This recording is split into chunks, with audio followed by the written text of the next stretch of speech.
Funding for this program is provided in part by the Minnesota Arts and Cultural Heritage Fund and the citizens of Minnesota.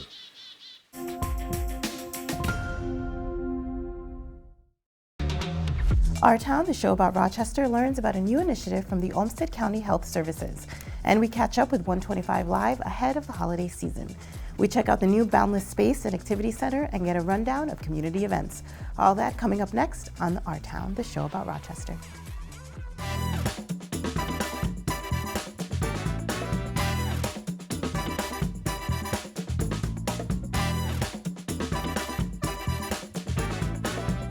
Coming to you from 125 Live in Rochester, Minnesota, Our Town.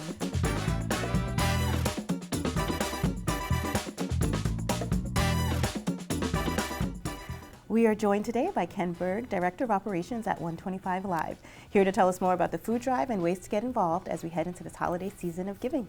Welcome back to Our Town, Ken. All right, thanks for having me. It's always a pleasure to be here with you, and also in this space that we get to host this show in. Can you tell us a little bit about the food drive and what we can expect? Perfect. So we've already got amazing community partners, and the response that we've gotten from just everyone in Rochester and their surrounding areas as far as making donations and assisting us with maintaining our pantry that we're having open every single day. We know that the holidays hit a little harder and expectations are just a little higher, and we're just asking and hoping that anyone out there who has the ability and willingness to spare non-perishable items or other items can be donated directly to 125 Live, with all those items being available for anyone in need. You don't have to be a 125 Live member to utilize the pantry. A sizable portion of those who use it, we have well over about 1,500 people a month that are coming in and utilizing it. Young families, individuals, yes, some of our members as well, but just a huge component of our population just could use a little bit of help, as especially we get into the holidays. And obviously there's, your Thanksgiving, we have Christmas. We really want to make sure that we make it as much of a positive experience and a great season for everyone that we can. And we know that everybody's very busy, but we have several events going on between now and then that are given the opportunity for the community to come in, make some donations. I mean, we even have our December 8th holiday, craft sale here that we're trying to encourage people to come in. You can either do some shopping or make your donations for our non-perishables or other donations to make sure that the pantry is well stocked and able to help anyone who might need some assistance this year. Excellent. That's so exciting that there is that resource here in the community. As people are thinking about, what they could be giving, you mentioned non-perishable items. Are there certain types of things that people should be thinking about? If you're in the grocery aisle, pick up an extra what? One of the big things for us is almost ready to eat meals or things that can be cooked very simply. Numerous individuals that we have, coming in for older adults that utilize the service. It's slightly more complicated to do the food preparation. So, although we do receive a lot of great fresh produce, especially at the end of the growing season, a lot of local gardeners kind of brought in a lot of stuff. It was an amazing experience, helped out a lot of people. But when we get into a lot of those individuals may have issues with osteoarthritis or issues with their hands opening and doing any of the food preparation required. So simple, ready-to-heat meals are always very well appreciated here. Excellent. Are you collecting other things during the holiday season outside of the food drive? Well, one of the things is we really do appreciate any time there's a monetary donation, and it can be earmarked towards any of the services at 125 Live anyone would like to support. But related to the pantry, we utilize that into an account so that anytime that we're having a shortcoming on something, we're able to actually go out, make a wholesale purchase, and then stock the pantry ourselves with items that we know the individuals are going to need, especially certain items that aren't very common for donations, such as meat products, meat, eggs, and other fresh produce. Excellent. You mentioned that you don't have to be a member here at 125 Live to use the food pantry. Can you just talk a little bit about days, hours, how people can come in, and kind of what that experience might be like for someone who's coming to the food pantry? Definitely. So one of the things is during the week, 1 p.m., we have the pantry available and open. All you have to do is come through our main entrance on the upper level of our facility. We have a guest book. We encourage people just to sign in, and you basically kind of state as to why you're here.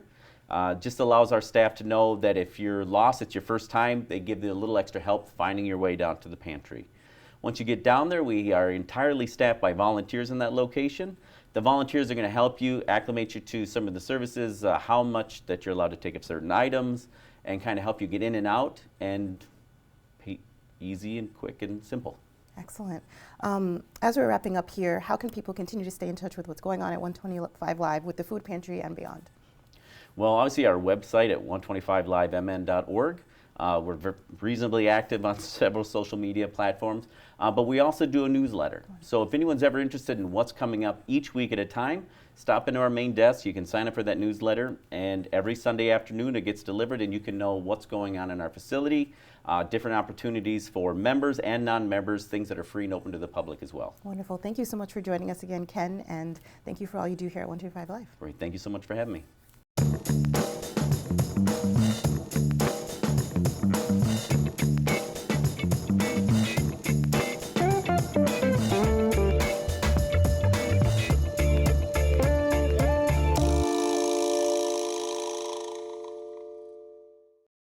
Be sure to stick around. We have much more coming your way on Our Town. We head over to Boundless Play Space for some indoor fun as the temps drop, and we also learn about a new donor milk program launched by Olmsted County.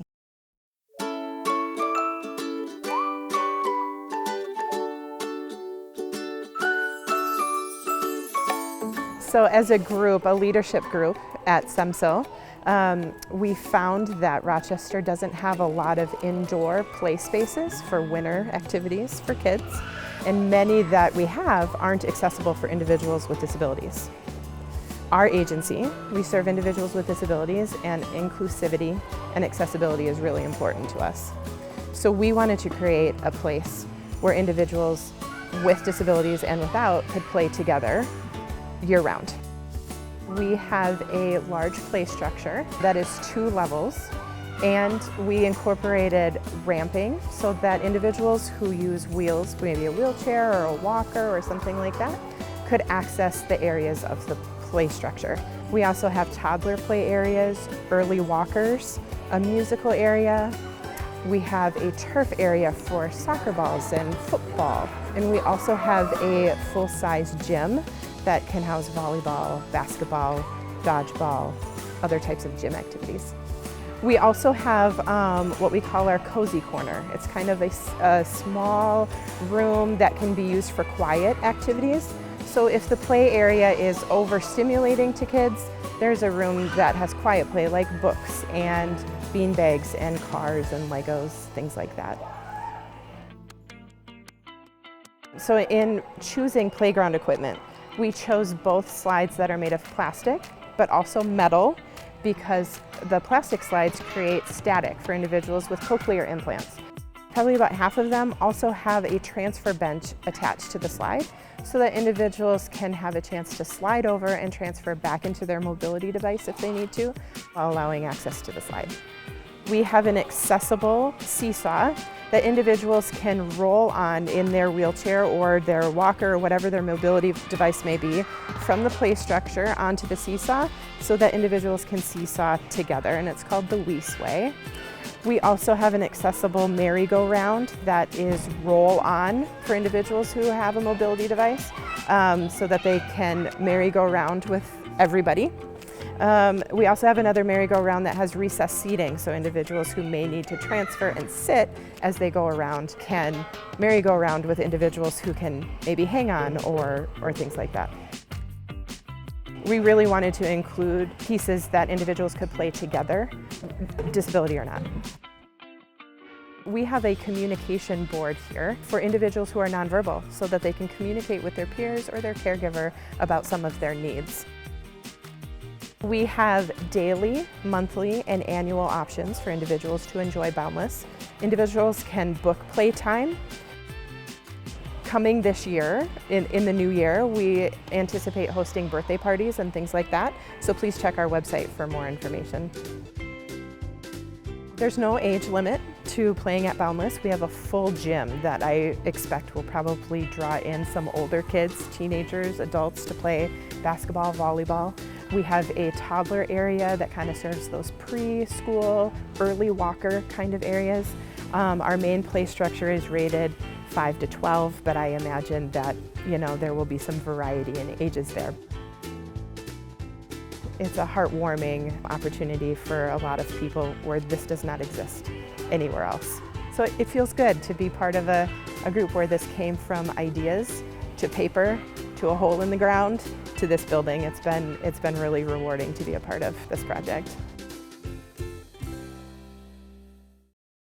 For more information about this story and other Our Town features, connect with us on Facebook, Twitter at KSMQ #OurTown, or ksmq.org/OurTown.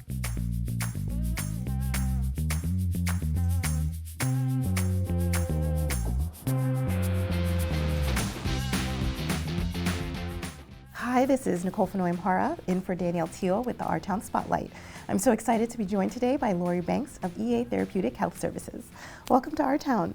Thank you. So you are a physical therapy assistant dedicated to recovery and healing. Can you tell us a little bit about what you do with EA Health Services? Yes. EA Therapeutic Health Services is a nonprofit. We provide physical therapy along with adaptive fitness. So we work with clients with lifelong conditions, more neurological and medically complex.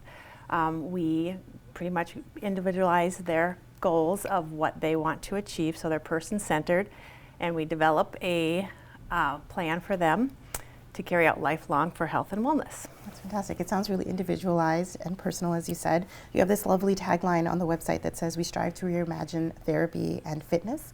How are you working to do that? So we just work outside the insurance models. So most physical therapy practices, whether it's inpatient or home health or even outpatients, they all do insurance-based. Mm-hmm. We go beyond that model where we have grant funds, scholarships, free and reduced services to provide that lifelong care. So most places will stop, unfortunately, services once they meet their deductible or cap or make it not affordable for clients that need it.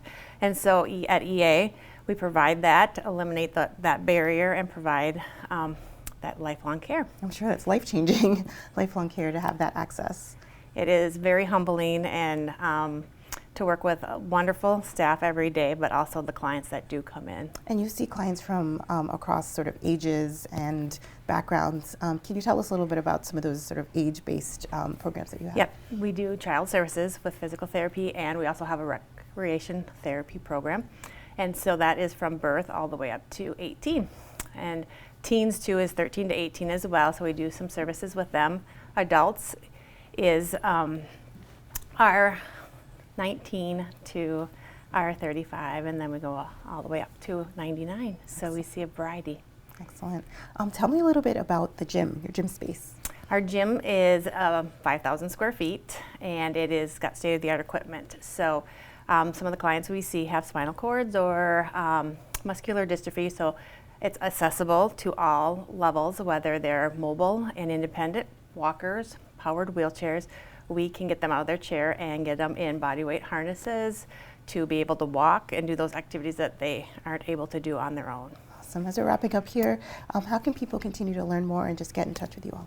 So we just have a new website that is out. It's that lovely. Just came out this Thursday. It is chooseea.org, or they can give us a call, which will be on our website, and just come in for a free tour. Just stop by. We're happy to give you a tour of our gym and our client space, and then answer any questions you may have. Wonderful. Thank you so much for joining us today, Lori. Yes, thank you for having me.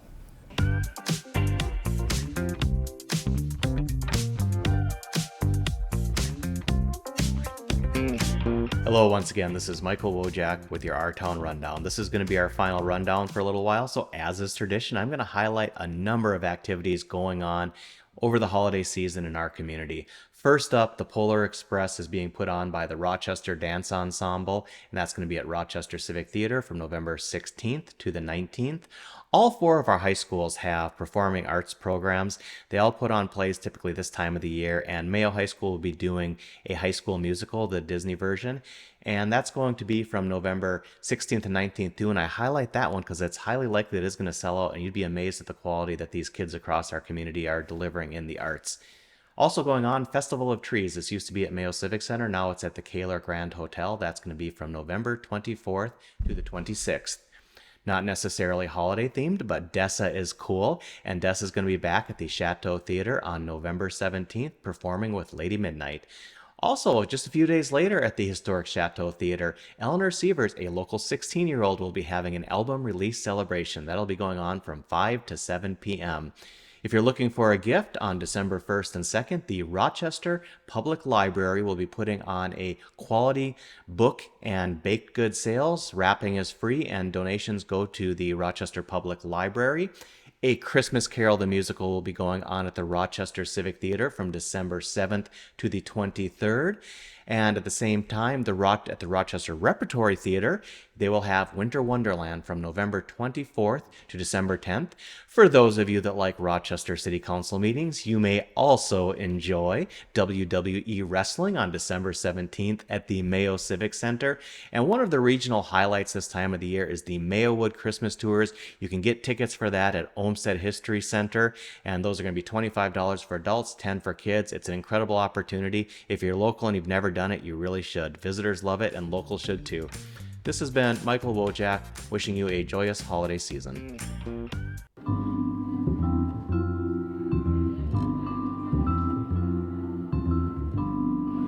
This is Danielle Teal with Our Town Walkabout. We're at the Mayo Civic Center checking out Feast, where there are local food and produce vendors. This is our 10th anniversary.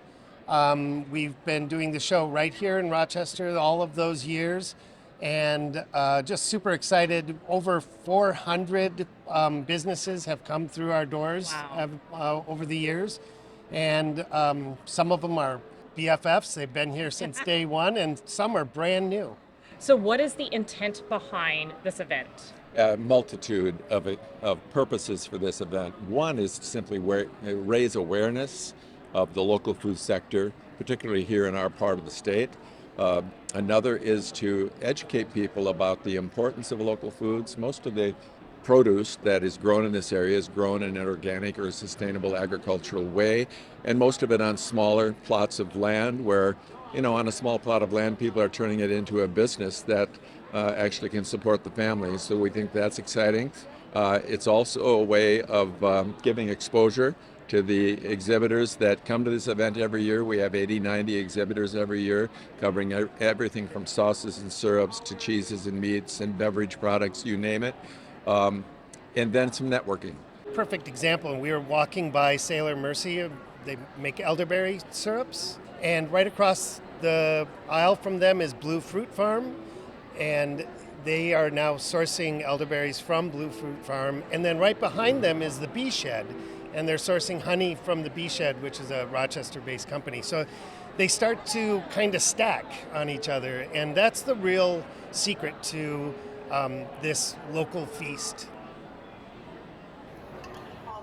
Someone at the registration desk told me that they were just kind of doing a random survey of people coming in the door. Like 70% of these people come here every year. I mean, this is on their calendar, and we love that. So I'm passionate about it because it's a piece of our local economy that has a lot of growth potential, and we're proud to be a small part of helping local foods grow and prosper here in southern Minnesota. Thank you. Awesome. Thank you so much. This is Danielle Teal with Our Town Walkabout.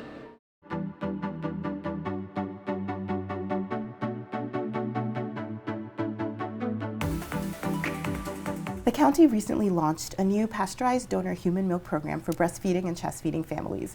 Here to let us know more about this program is Candace Hample, a public health nurse from Olmsted County Public Health Services. Welcome to our town, Candace. Thank you so much. It's a pleasure to be here. Before we get started with details of the program, I'd love to just get some definitions. Can you tell us what it means to be breastfeeding or chest feeding, and also what it means to be exclusively breastfeeding? So, breastfeeding, would be the term we would use for a mom or a parent that is providing breast milk for their baby directly. But we want to be inclusive, so not everyone is comfortable with the terms breast or breastfeeding. So therefore the term chest or chest feeding comes into place, because we want to be inclusive of everyone. Great. And exclusively breastfed, what does that mean? So providing human milk exclusively to their baby versus maybe supplementing with formula, let's say. And what are some of the benefits that come along with breastfeeding in terms of the nutritional sort of value that provides for an infant? So there are many health benefits to breast milk.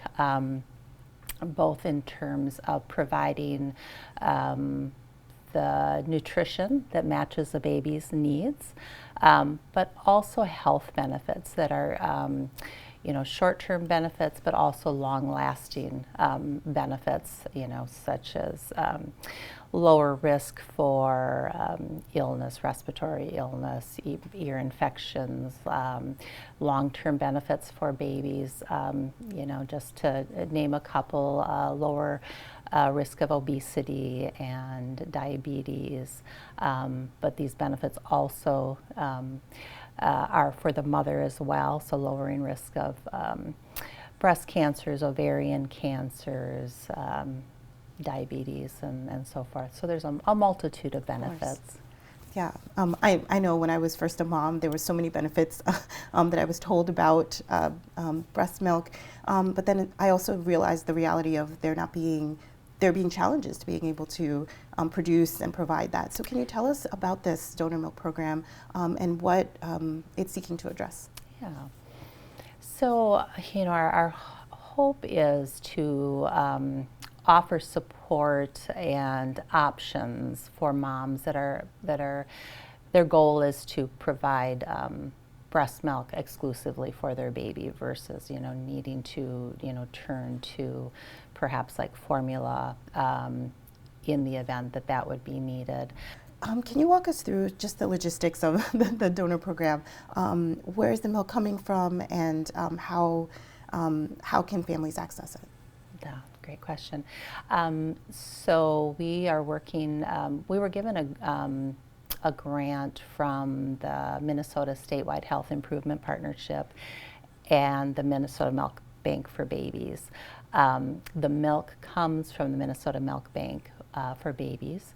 They have a process of, screening moms that are wanting to donate milk. It's a questionnaire, it's blood work, and then they, pool it, pasteurize it, and then it gets shipped out to the community. So we would receive that milk from them, that it would be pasteurized, frozen. It comes to us frozen, and then we again store it frozen until we're ready to distribute it. Okay, fantastic. One of the safety measures, of course, as part of this process in terms of storing it is freezing it and also pasteurizing it. Yeah. What would you say to families that are wondering if the nutritional content is all there when it's being pasteurized? Yeah, so the nutritional content is for the most part preserved. The pathogens would be eliminated during that pasteurization process. There are some, so again, during that process, some things are killed off, especially those pathogens, but it still retains. And that's like viruses and bacteria is harmful? Viruses, bacteria that would be harmful for baby, but would still keep some of those immunological properties that would be beneficial for babies as well.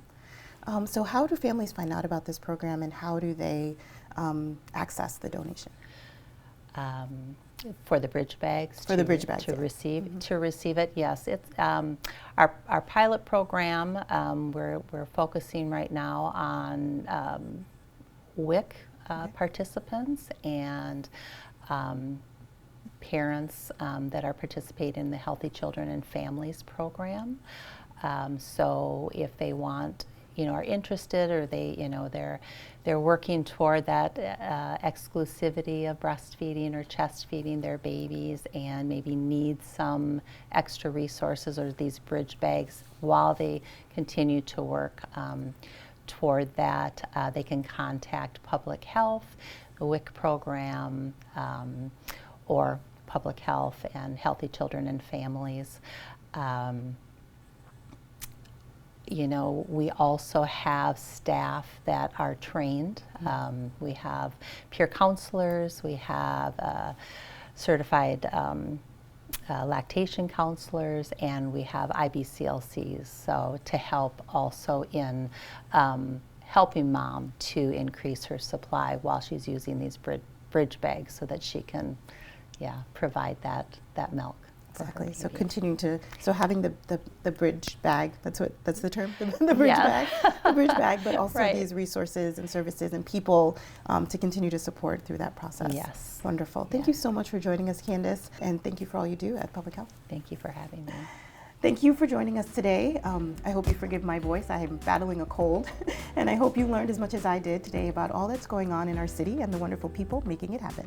For more great content produced right here in Rochester, please be sure to check us out on Facebook and Twitter at @OurTown, at #OurTown. I'm Nicole Fenoy-Amhara, host of Our Town, the show about Rochester, and I will see you next week.